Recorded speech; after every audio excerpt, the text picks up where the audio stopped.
en Biescas, junto al barranco de Arratiecho, hay un lugar que la memoria popular no llamó de cualquier manera. Lo llamó la Caseta de las Brujas. Y cuando un sitio recibe un nombre así, conviene escucharlo despacio. Porque muchas leyendas del Alto Aragón no nacían solo para asustar.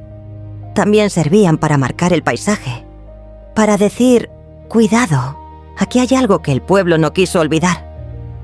Cuenta la tradición que por aquella zona rondaba la bruja Maud. Y de Maud se decía algo muy inquietante, que podía hacer ladrar a las personas como perros.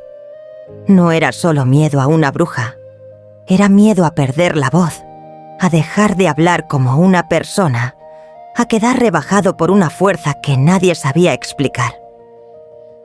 En los pueblos, estas historias se contaban en voz baja, junto al fuego, cuando la noche agrandaba los árboles y hacía más hondos los barrancos.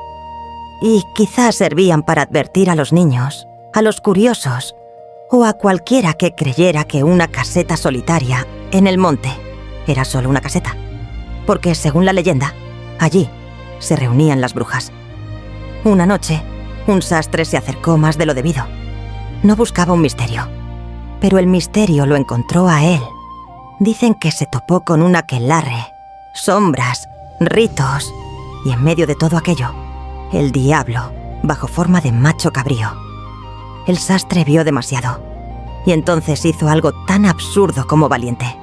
Sacó su punzón, la herramienta de su oficio, y con él se atrevió a pinchar al mismísimo diablo. Valor tenía, prudencia, no tanta, porque tiempo después, al volver a pasar por aquel lugar, escuchó una frase que quedó pegada a la historia. Tú pasa, pero no beses. Una advertencia breve, seca, casi burlona. Y el sastre, que quizá era valiente pero no tonto, no volvió a acercarse por allí. La leyenda de la bruja Maud no necesita castillos ni batallas. Le basta una caseta, un barranco, una mujer con nombre propio y un miedo antiguo escondido entre los árboles. Quizá Maud nunca hizo ladrar a nadie. O quizá sí, pero durante generaciones bastó con nombrarla para que aquella caseta dejara de ser solo piedra y sombra y se convirtiera en advertencia. Porque en Aragón hay lugares que no dan miedo por lo que muestran, dan miedo por lo que la gente decidió no olvidar.